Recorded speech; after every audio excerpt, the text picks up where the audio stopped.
오늘 말씀은 창세기 41장 17절부터 36절까지입니다.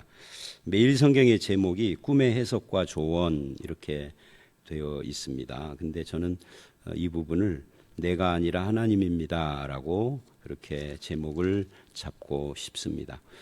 16절을 보면 요셉이 바로에게 대답을 합니다. 이 대답은 14절 15절에 대한 대답이죠. 14절에 바로가 이렇게 말을 합니다. 요셉을 불러놓고 뭐라고 하느냐면 이제 뭐 옷도 갈아입고 수염도 깎고 바로에게 들어가는데, 바로가 내가 한 꿈을 꾸었지만 그것을 해석하는 자가 없더니 들은즉, 소문을 들었다는 거죠. 이게 이제 떡관원장, 술관원장, 그 술관원장에게 들은 이야기입니다. 들은즉 너는 꿈을 들으면 능히 푼다 하더라. 이렇게 지금 말을 했어요. 그러니까 요셉을 칭찬한 거죠. 소문에 네가 용하다 하더라라고 그렇게 말을 한 거예요. 그것에 대해서 요셉이 바로에게 대답을 합니다.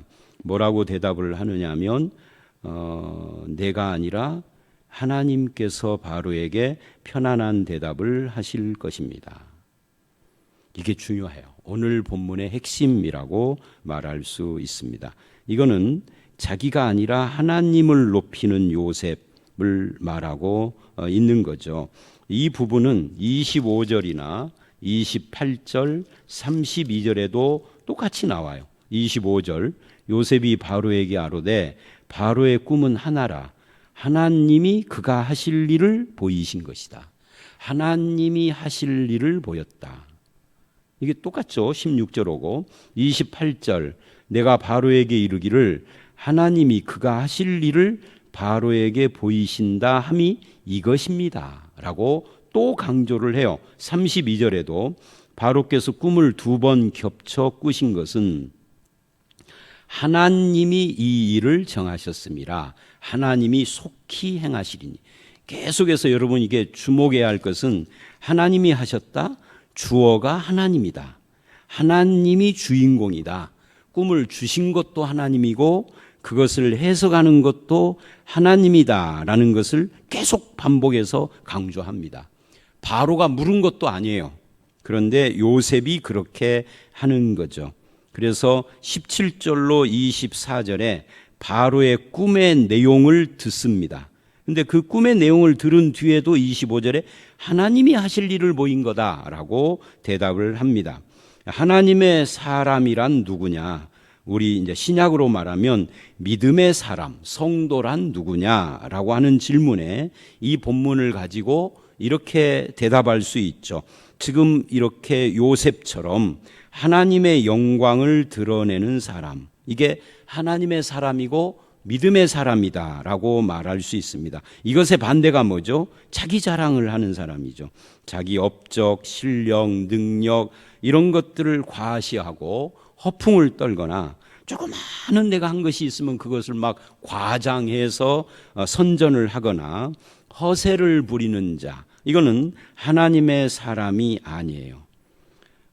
그런 의미에서 오늘날 교회를 다니는 사람이나 직분자, 목사, 장로, 권사, 집사하는 이런 직분자들은 굉장히 많지만 진실로 하나님을 믿는 사람은 적다라고 말할 수 있을 거예요. 예를 들면은 전 아무개시처럼 하나님도 까불면 죽는다라고 말하는 거예요. 이건 완전히 그 타이틀과 목사라고 하는 타이틀과 상관없이 믿는 사람이 아니에요. 성도가 아닌 거죠. 성도는 하나님의 영광을 드러내는 사람이다. 자기 실력을, 능력을 과시하는 사람은 성도가 아니다. 이걸 좀 다르게 말을 하면 성도는 주어가 바뀐 사람이다. 나라고 하는 주어에서 하나님이라고 바뀌는 거죠. 요셉은 13년을 노예요 죄수로 생활을 하던 걸 청산하고 대박 찬스를 잡았어요. 그러면 이런 경우에 자기 PR을 해야죠.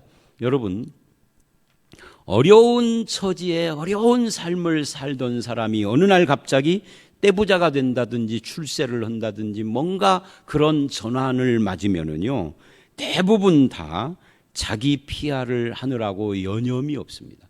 목사들도 마찬가지입니다. 제가 오래전에 한 20년 가까이 전, 그러니까 정확하게는 20년까지는 아니어도 한 18년, 7년 이렇게 전에 우리 교회, 그때는 이제 우리 교회가 작아서 교역자들이 별로 없었어요. 전도사님 뭐 한두 분 이런 식으로 20년쯤, 19년쯤 전에 그래서 이제 중고등부 학생들을 데리고 수련회를 갔는데 3박 4일을 하는데 첫날 수련회 저녁 집회를 참석하고 저는 이제 전주로 내려왔습니다. 새벽 기도도 있고 그러니까. 그리고 이제 3일을 내리 참석을 하고 학생들이 돌아왔어요. 그 학생들 중에 우리 아들도 있었어요. 그때 우리 아들이 중학생이었는지 하여튼 그랬는데, 근데 첫날 집회를 참석하고 깜짝 놀랐어요. 전국적으로 유명한 김아무개라고 하는, 김땡땡이라고 하는 안산에서 목회하는 분이 강사로 왔는데, 그 1시간 내내 수련회 같은 데 설교 또 길잖아요. 부흥회나 이런 1시간 내내 계속해서 어쩌다가가 아니라 전체 내용이 자기 자랑. 자기가 얼마나 공부를 잘해서 서울대를 들어갔는지, 얼마나 목회를 열심히 해서 교회가 엄청나게 커졌는지, 얼마나 하나님이 축복하셔서 뭐가 어떻게 됐는지 자기 자랑을 계속 하더라고요. 그래서 속이 좀 안 좋았어요. 근데 3박 4일을 끝내고 돌아온 우리 아들이 입이 이만큼 나왔더라고요. 왜 그래? 그랬더니 아빠 다음부터는 그런 수련회 안 갈 거야. 왜? 그랬더니 첫날만 그런 게 아니라 3일 내내 그랬대. 그래서 너무 신경질이 났대. 하나님의 말씀을 듣고 싶은데, 아니 고등학생이구나. 고등학생이 말이죠. 하나님의 말씀 듣고 싶은데 자기 자랑만 한 서울대학을 나온 유명한 김땡땡 목사를 비판해요. 참 창피한 줄 알아요. 부끄러운 줄 알아야 되죠. 신자가 아닙니다. 신자는 그렇게 하지 않습니다. 성도는 하나님의 이름, 주어를 바꾸고 하나님의 영광을 드러내는, 이게 지금 요셉을 통하여서 우리에게 도전하는 겁니다. 그 꿈을 해석을 하면서도 하나님이 하실 일을 보이신 것이다. 이게 꿈의 내용이 그거예요. 7해 풍년이 있는 다음에 7해 흉년이 있을 텐데, 흉년이 너무 심해서 풍년에 그 저장해 놓은 것이 아무 소용이 없이 되어질 것이라는 거죠. 30절로 31절을 보면 그런 이야기가 쭉 나옵니다. 그러면서 32절, 꿈을 2번 겹쳐서 꾼 것은 하나님이 이 일을 정하신 것이다는 뜻이고 속히 행하실 것이다라는 것을 의미한다는 겁니다.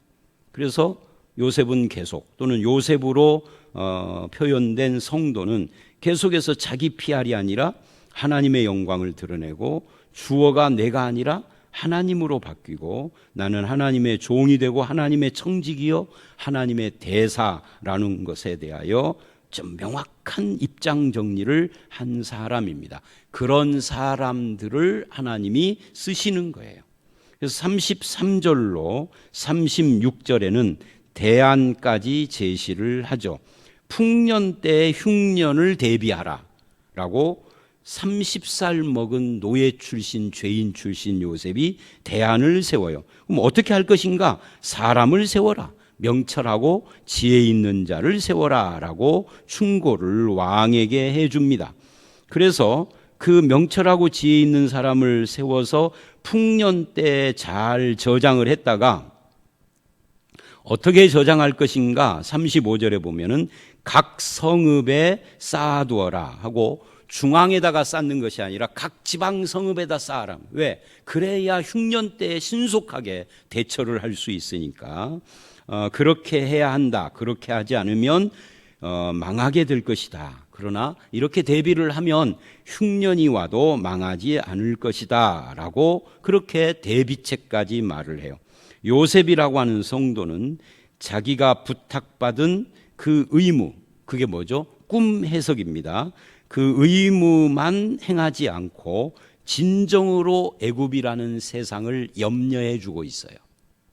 간혹 어떤 사람들이 기독교 신앙을 오해해서 기독교인들은 세상을 염려해 줄 필요가 없다, 세상은 망해버려야 된다 하는 식으로 말하는 사람들이 간혹 있어요. 목사들 중에서도. 그리고 그들이 말쟁이들이라, 말을 얼마나 잘하는지 거기에 선동당하는 사람들도 많습니다. 지금 오늘 한국교회에 그런 사람을 눈에 우리가 보고 있죠. 그런데 성경은 그렇게 말하지 않아요. 요셉이 살던 그 시절의 애굽은 하나님을 전혀 모르는 사람이야. 하나님을 알지도 못할 뿐만 아니라 섬기지 않아요. 하나님을 믿는 사람들을 박해하는 세상이에요. 그런데 그 애굽을 염려해 줍니다. 성도는 세상과 대적을 하고 세상과 척지고 세상과 싸우는 자가 아니라 세상을 섬기는 자들이고 세상을 위해 주는, 세상을 위하여 기도해 주는 자요. 이것을 뭐라고 그러냐면 제사장 나라라고 하는 겁니다. 제사장이라는 건 뭐예요? 하나님과 사람 사이의 중보라는 건데, 제사장 나라다 이 말은 세상 나라와 하나님 사이에 이스라엘이 중보다, 그런 의미이거든요. 이게 성도 개인에게도 해당이 되는 거예요. 요셉이 지금 그것을 충실하게 시행을 하고 있는 겁니다. 애굽을 염려해 줘요. 대비책까지 알려줘요. 의무를 뛰어넘는 거예요. 성도로서 해야 할 일을 할 뿐만 아니라 그 이상의 것까지를 염려하며 세상을 위하여 중보하고 지혜를 짜내주고 충고를 하는 이런 요셉의 모습은 오늘 우리에게 굉장히 귀감이 됩니다. 우리가 어떻게 이 세상을 살 것인가, 어떤 자세로 살 것인가, 이런 것을 보여주고 있습니다. 자, 오늘 말씀 여기까지인데요. 오늘 말씀은 크게 두 가지예요. 하나는 네가 꿈을 능히 푼다 하더라 라고 칭찬하자, 내가 아니라 하나님입니다. 하나님이 하실 일을 보인 겁니다 라고, 하나님의 사람은 하나님을 드러내고 그 영광을 나타내며 주어가 내가 아니라 하나님이 하심을 말하는 자이다. 하나님의 영광을 드러내는 것이 주님의 종이다. 우리는 다 그래야 된다. 두 번째는 세상을 사는 하나님의 백성은 의무만 하는 것이 아니라 대안까지도 제시하면서 진정으로 세상을 염려해 주는 그런 모습으로 살아가는 자다. 이게 빛과 소금인 거죠. 세상의 향기인 거죠. 이 말씀대로 순종하는 세상은 복을 받잖아요. 애굽이라는 세상이. 물론 그들이 구원받은 건 아닙니다만은, 여러분, 세상이 구원을 못 받는다 해도 세상이 세상에서 사는 동안 평안케 해주는 것이 믿는 자들이 해야 할 도리예요. 안 믿는 저것들을 싹 망해버려야 된다, 이런 식의 태도는 성경이 지지하지 않는 태도입니다. 세상에서도 선한 삶을 살아야 하는 거죠. 이게 제사장이고 제사장 나라입니다. 저와 여러분이 그렇게 하나님의 이름과 영광을 드러내며 세상을 하나님의 이름으로 염려해주고 섬기는 그런 성도로 살아가는 우리 모두가 되시기를 주의 이름으로 축원합니다. 함께 기도하겠습니다. 하나님 아버지, 그렇습니다. 요셉은 칭찬을 받을수록 내가 아니라 하나님이 하신 것입니다 라고 하나님께 영광을 돌리고 하나님의 이름을 드러내며 나라고 하는 주어를 하나님이라는 주어로 바꿔놓는 모습을 봅니다. 자기를 자랑하고 피하라고 자기를 내세우기 위하여 혈안이 된 세상 속을 살면서도 우리가 하나님을 드러내고 하나님의 영광을 위하여 쓰임받는다는 의식이 분명하도록 주님 인도해 주시며, 자기 자랑, 자기 피할의 세속적인 태도를 내려놓고 하나님의 뜻을 따라 사는 우리 모두가 되게 해 주시옵소서. 세상은 어차피 심판받아 망해야 할 곳이다라고 세상을 향하여 저주하고 대적하는 자들이 아니라 그 망해가는 세상 속에서도 그들을 염려하고 그들을 섬기며 어찌든지 빛과 소금으로 살려고 하는 그런 요셉의 태도처럼 우리도 그와 같은 동일한 마음으로 세상을 향하여 긍휼을 베푸는 그런 성도가 되게 해 주시옵소서. 예수님 이름으로 기도드려 싸움나이다. 아멘.